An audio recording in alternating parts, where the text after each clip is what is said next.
we're gonna have to run night shift if we want to get 1,000 ounces this year, so we're gonna kick that off tonight. And if night shift goes well, then we're running double the hours, so that should mean double the gold. Fingers crossed. It's all that's gonna matter is getting all the hours on the wash plant as we possibly can to hit our target. Anything to keep that wash plant running full tilt. They thought it was just another dead Yukon claim, nothing but rock, mud, and broken timbers. But what Kevin Beets stumbled onto was no ordinary mine. Beneath collapsing beams and forgotten tunnels, he unearthed a secret worth nearly $100 million and a mystery darker than the Yukon's frozen nights. Before we dive into this discovery that rewrites everything you thought you knew about the gold rush, make sure to like and subscribe, because this story only gets stranger from here. Kevin Beets began the day with little more than a clipboard and ground scanning equipment, walking the perimeter of an abandoned site once written off by miners as barren. But the deeper he scanned, the stranger it got. The instruments showed hollowed-out voids far too large and deliberate to be natural collapses. Kevin knew the signs of a played-out drift, but this was something else. As he moved further into the ruins, his boots crunched over timbers so ancient they were turning to dust at the touch. These weren't standard Klondike-era reinforcements. They were older, rougher, almost primitive, as if someone had carved their own secret passages long before the gold rush even began. Then, without warning, part of the tunnel wall gave way. Rocks cascaded to the ground in a choking cloud of dust, and through it, Kevin caught a glimpse, a hard, unnatural shimmer. At first, he laughed it off, just fool's gold catching the light. But when the dust cleared, the glint didn't fade. It grew brighter, heavier, unmistakable. This was no pyrite. This was pure gold. The crew gathered as Kevin clawed into the rubble, pulling free jagged chunks of a chest, its corners still rimmed with yellow metal. At first, the men joked, slapping Kevin on the back, but their laughter dissolved into a tense silence as more fragments emerged, thick, square, and lined with bullion. What was supposed to be a routine inspection had suddenly transformed into something none of them could explain, an untouched cache, hidden deep beneath an old mine where no prospector should ever have left it. Excavators were brought in, and soon the ground was coughing up history itself. Cracked wooden crates, their lids shattered, spilled their secrets across the dirt floor. Gold coins rolling in the lamplight, raw nuggets tumbling loose, ancient sacks splitting open with a glittering flood. Spanish escudos gleamed beside British sovereigns, and even older pieces marked with faded scripts nobody could immediately recognize. Some were centuries apart in origin, yet all had been stacked together deliberately, like a vault built to preserve treasures stolen from across the world. Kevin's crew, seasoned by years of chasing ounces in frozen ground, stared in disbelief as the first weigh-ins came back. The numbers dwarfed anything they had ever dreamed of. This wasn't a rich pay streak. It wasn't even a once-in-a-lifetime strike. It was tens of millions sitting in plain sight, a hoard so vast that the history of the Beets family mining empire suddenly looked small by comparison. But amid the thrill, unease crept in. The gold bore strange scars, burned stamps, insignias melted and scratched beyond recognition, as though someone had tried to erase their origins. Some coins were crudely clipped, others warped by fire. This wasn't treasure meant to be celebrated. It was wealth hidden away, concealed for reasons no one dared to guess. And the question hung heavy in the chamber. How could a fortune of this size, spanning continents and centuries, remain untouched through wars, gold rushes, and generations of mining? The whispers began almost immediately. Locals came forward with stories that suddenly felt far less like tall tales. They spoke of the sleeping veins buried under these hills, veins not formed by nature, but laid down by men who vanished without trace. Old journals, yellowed with age, surfaced in nearby towns.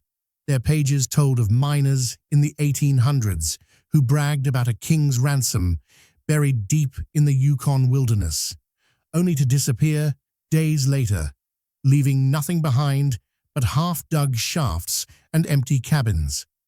Folklore grew darker still. Rumors tied the site to outlaw cartels who moved stolen European treasure across the Atlantic, hiding it in the remotest corners of North America to escape royal taxation. Others claimed relics once belonging to the Knights Templar had traveled along secret routes, carried by desperate men to Canada's wild frontier. Tales that seemed like myth until the mine itself began to echo them. As Kevin's crew cut deeper into the earth, the whispers took on form in stone. Beneath splintered timbers and fractured rock, the excavators broke through into something no one had expected. A chamber, perfectly squared into the bedrock, its walls scarred black, as if fire had once swept through to erase its contents. The beams supporting the ceiling were ancient, charred yet still intact, preserved in the airless void. This was architecture with intent. This was a vault. When Kevin pushed deeper inside, his headlamp caught the first carvings. Not the scrawled marks left by 19th century prospectors, but clean, deliberate etchings cut into the stone itself. Circles intersected with triangles, lines forming cryptic stars, compasses, and squares.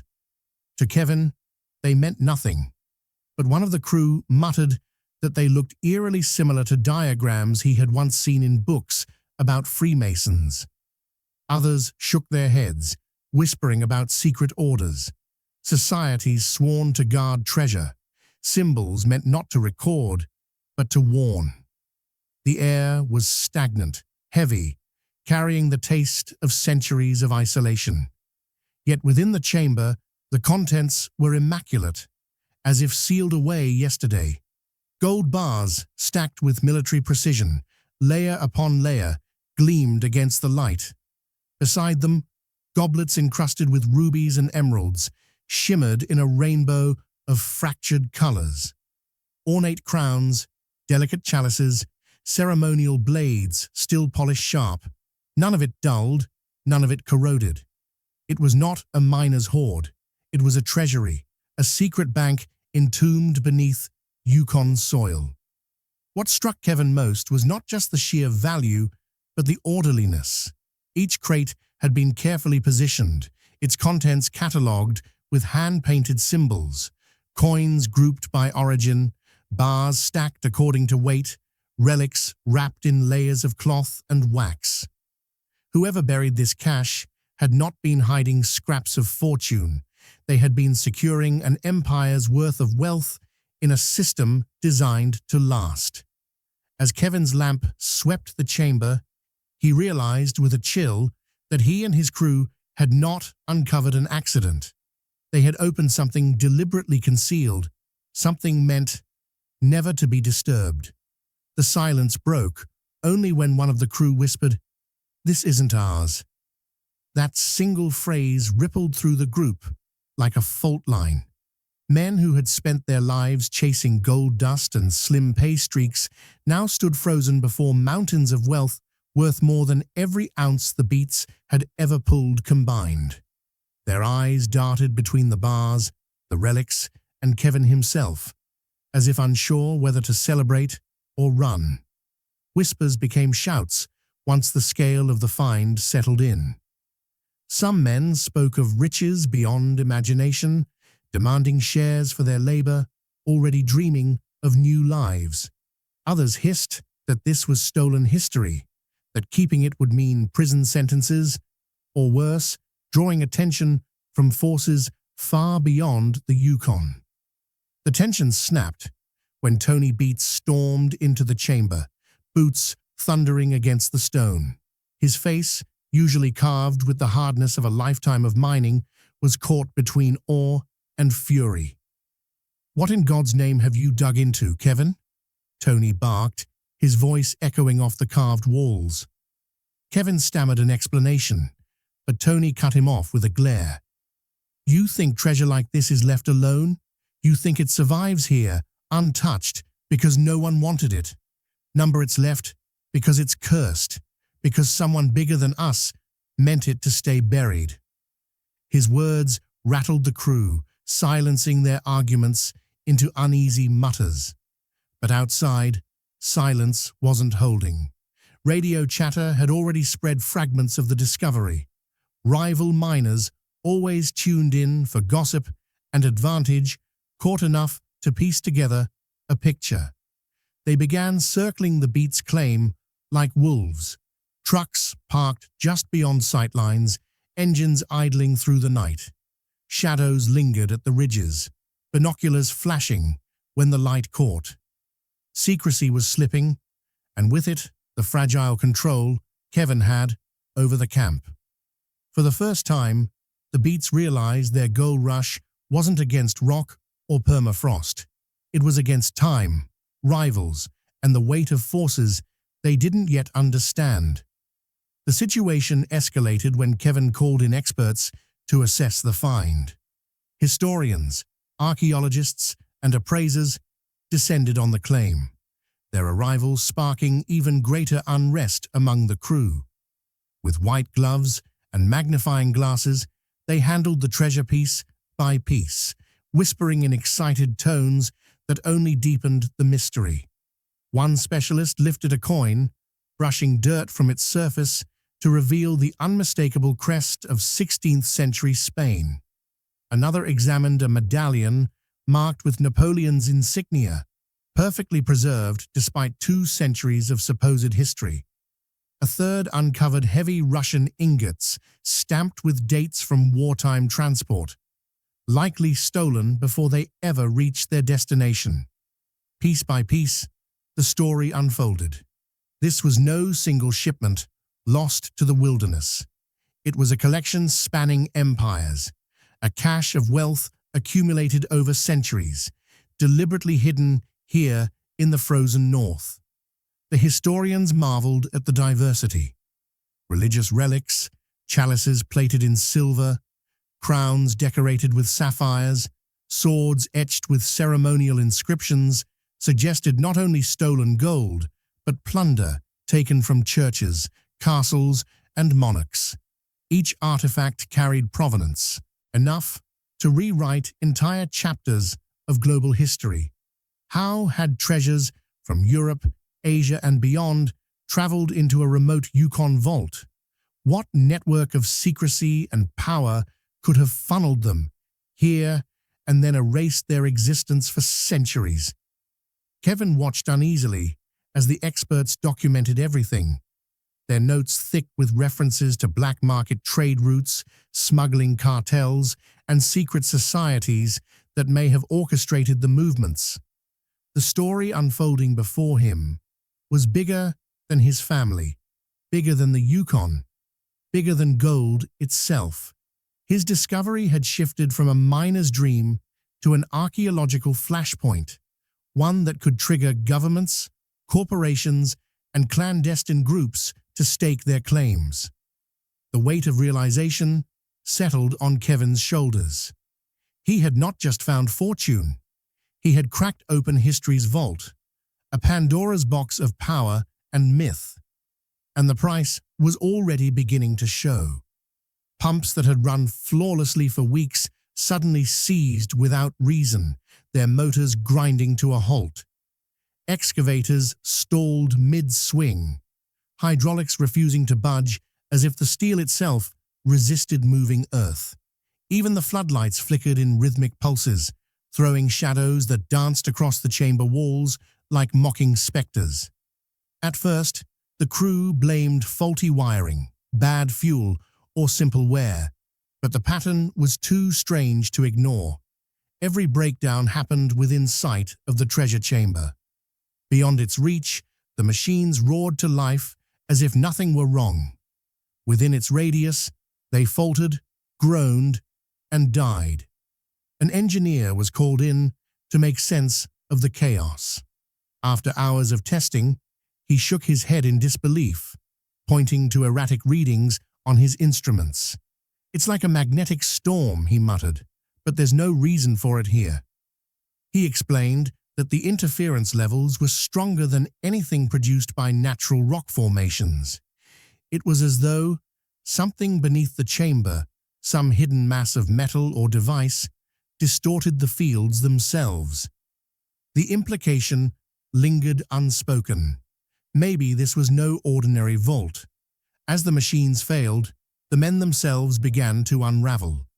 The first complaint was nightmares, searingly vivid visions of suffocation, collapse, and burial alive.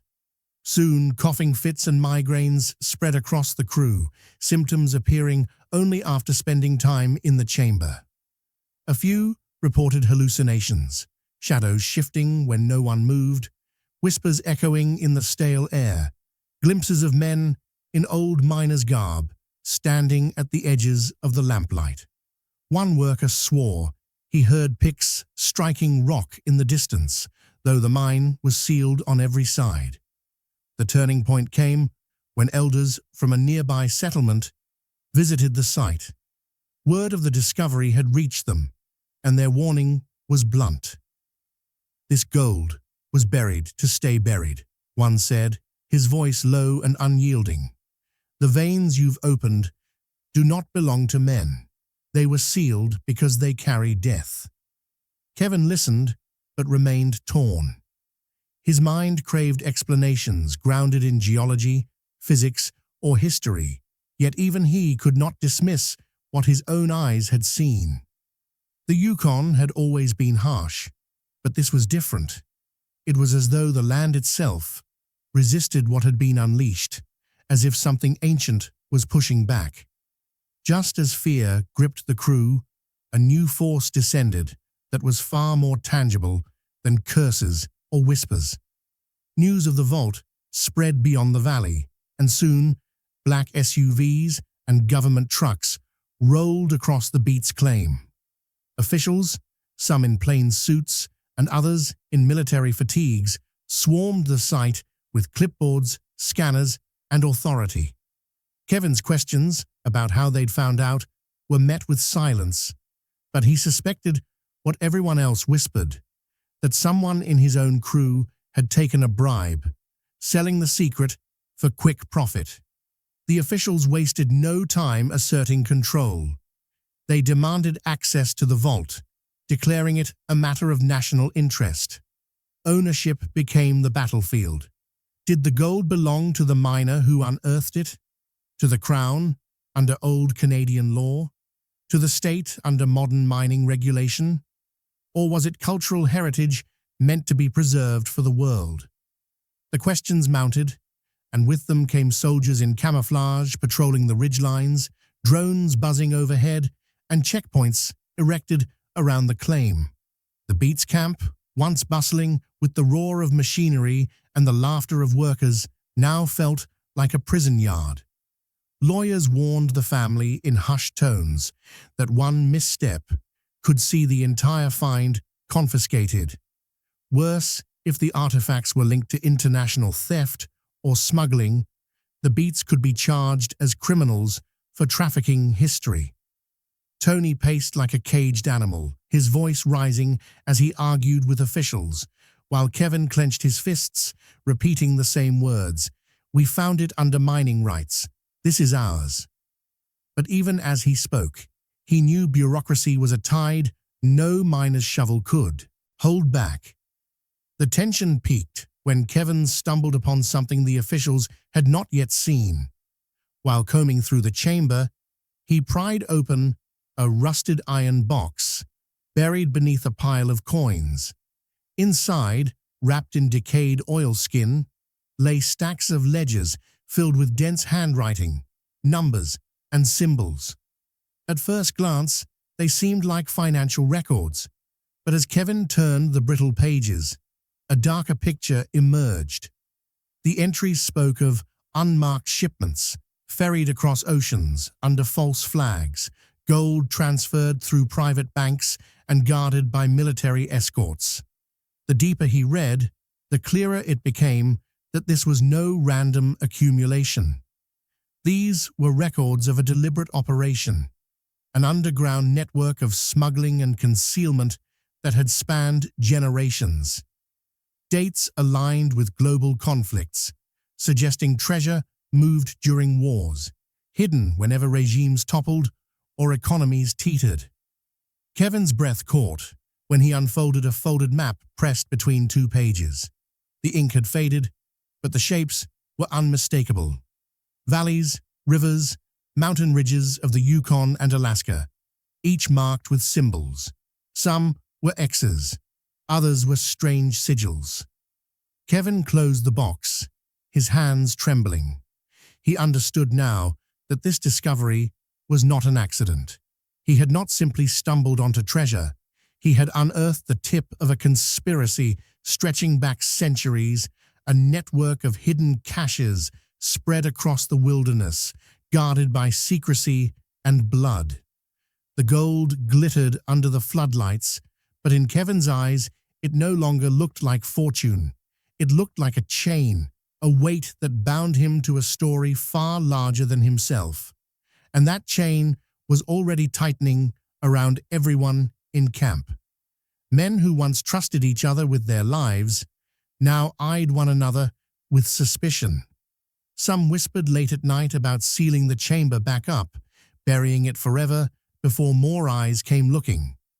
Others refused, arguing the find was destiny, their one chance to rise above ounces and become legends. The arguments escalated to shoves, then fists, and finally threats of guns being drawn. Sleep became impossible. Even shadows at the tree line felt like spies. When a longtime worker vanished without a trace, bedroll left behind, radio silent, the panic cracked wide open. Had he fled with stolen coins, or worse, been silenced by forces outside the camp? Kevin tried to hold command, but even his family fractured. Tony's instincts screamed for defense, barricades, secrecy. Kevin's obsession pulled the other way, deeper digging, uncovering every relic before anyone else could strip them of their claim. Between them, a line had been drawn. Father and son, no longer allies, but rivals under the same Yukon sky. While chaos festered, the counting continued. Experts working under floodlights tallied bar after bar, crate after crate, until the weight of the truth crushed the air around them. Nearly $95 million in solid gold bullion alone, and that number didn't touch the relics, goblets, crowns, bejeweled crosses, weaponry, even ceremonial masks, that scholars claimed could push the valuation into the hundreds of millions. No insurance company dared write a policy. No bank dared estimate liquidity. They all repeated the same phrase, beyond monetary value. This was not a fortune. It was a pivot point of world history. Kevin stared at the piles, realizing he was no longer a miner counting ounces, but a man sitting on power that could bend governments. But with each artifact lifted into the light, danger sharpened its teeth. Rivals lurked at the perimeter. Officials spoke in circles of international stewardship. Whispers reached Kevin that foreign embassies were filing inquiries. What began as a survey of an abandoned shaft had erupted into an international incident, and then the weight of it came down on Kevin alone. Surrounded by guards, lawyers, historians, and enemies invisible yet ever present, he faced a choice no miner was built for. Surrendering the find meant losing everything to bureaucracy. His name etched in history, yes, but his hands empty, his family fractured, his legacy one of discovery stolen. Selling it, even in secret, would make him the richest miner the Yukon had ever birthed, but also a marked man hunted by governments and cartels who would not rest until the gold was theirs. Hiding it meant doom, spending his life looking over his shoulder, dragging the Beets name through rumor and scandal until it faded into whispers. He stood in the dark Yukon night, the vault behind him glowing with riches, and felt the land itself breathing against his neck. The legends had warned him. The elders had begged him.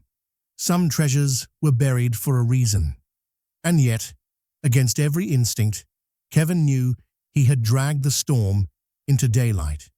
He had crossed from miner to myth, from surveyor to keeper of a secret worth $95 million and more. The Yukon had chosen him, and now it would judge whether he was strong enough to bear its curse.